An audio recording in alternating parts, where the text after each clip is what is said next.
Happy good evening slash day whenever you're watching this. It is evening when I am recording it, but I wanted to make sure I took some time because we have a busy weekend planned here and I'm pretty excited about it, but I did not want to let this slip.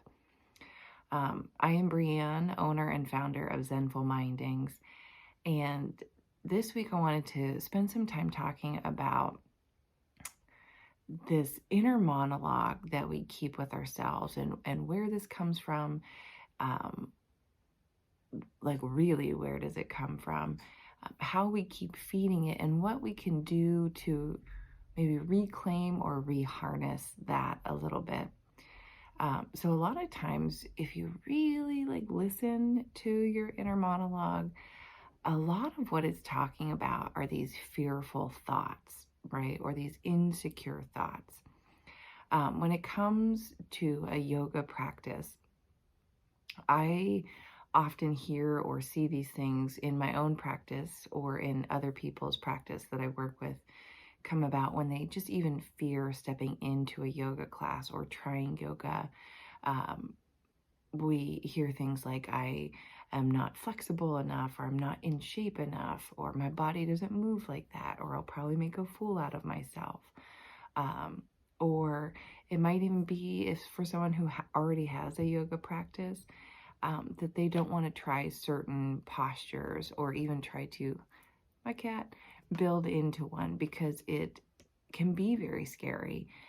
For me personally, one of those practices is like a handstand inversion, and it's something that makes me nervous. But when I really boil it down to it, like physically, I absolutely know I can do it, and I absolutely have done it.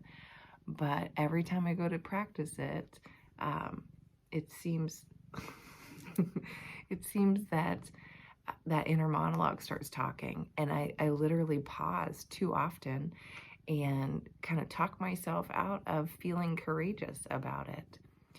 The same thing happens in my aerial yoga when I try to flip up, over, and in, if you're familiar with that. And if not, no worries.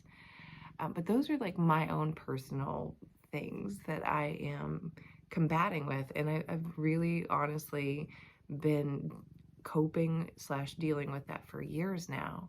And I get a little farther every time I try. Sometimes I backslide a little bit, but it's really all about where am I at in my personal life and in my head. And it's all about this personal monologue, right? This inner monologue that we keep. And for me, that's when I boil it down to just like a simple phrase, it's something like, I can't, or I'm not strong enough, or there's not going to be anything there to catch me, or I won't catch myself. And this is a serious topic. This cat is making it difficult. She's cute though, so that's adding some lightness.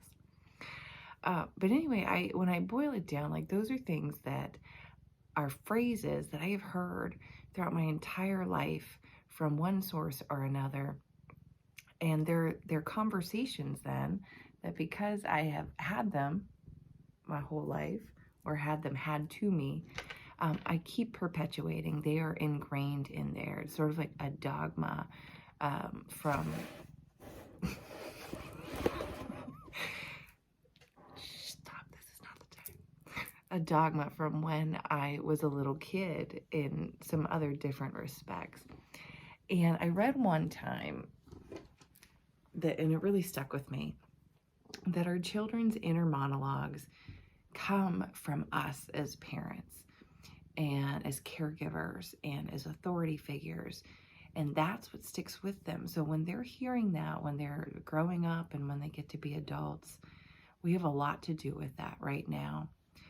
And that's something I pay a lot of special attention to with my own children. But I also think that as an adult, trying to unlearn that and unwrinkle that, crinkly inner narrative that we talk to ourselves about and in, it's very hard work. But we can't change that unless we recognize that that's what's happening in that moment, that inner monologue is just fear talking or insecurity. It's not necessarily our own insecurity or our own fear. It's just one maybe that has been taught with us. So can we recognize that? And then if so, can we then use that to just catapult ourselves just a tiny step in a different direction? So maybe that tiny step is rolling out a yoga mat. Maybe it's attending a class for a first time, or trying a video for a first time, or experiencing a different posture than you've ever practiced before in your life. And off the yoga mat, these same phrases apply to so many things. Can we just try to step outside of our comfort zones a little bit? Because the comfort zone is appealing. It's comfortable for a reason. But if we don't do anything to stop that fear talk, we're never going to leave it. And would you be happy right now if where you're at is exactly it? If that was all it for you? As happy as I am right now, I wouldn't be happy, because I know that there is more. And I hope that you know that there is more for you too. And I'm going to leave you with that food for thought for this evening / day. And my cute cat getting some cuddles. I hope you have a beautiful, brilliant weekend / beginning of the week when I post this. And be kind with yourself by recognizing that that voice doesn't dictate your actions. You can choose different. So what will you do today? Have a beautiful day, and thank you. Bye.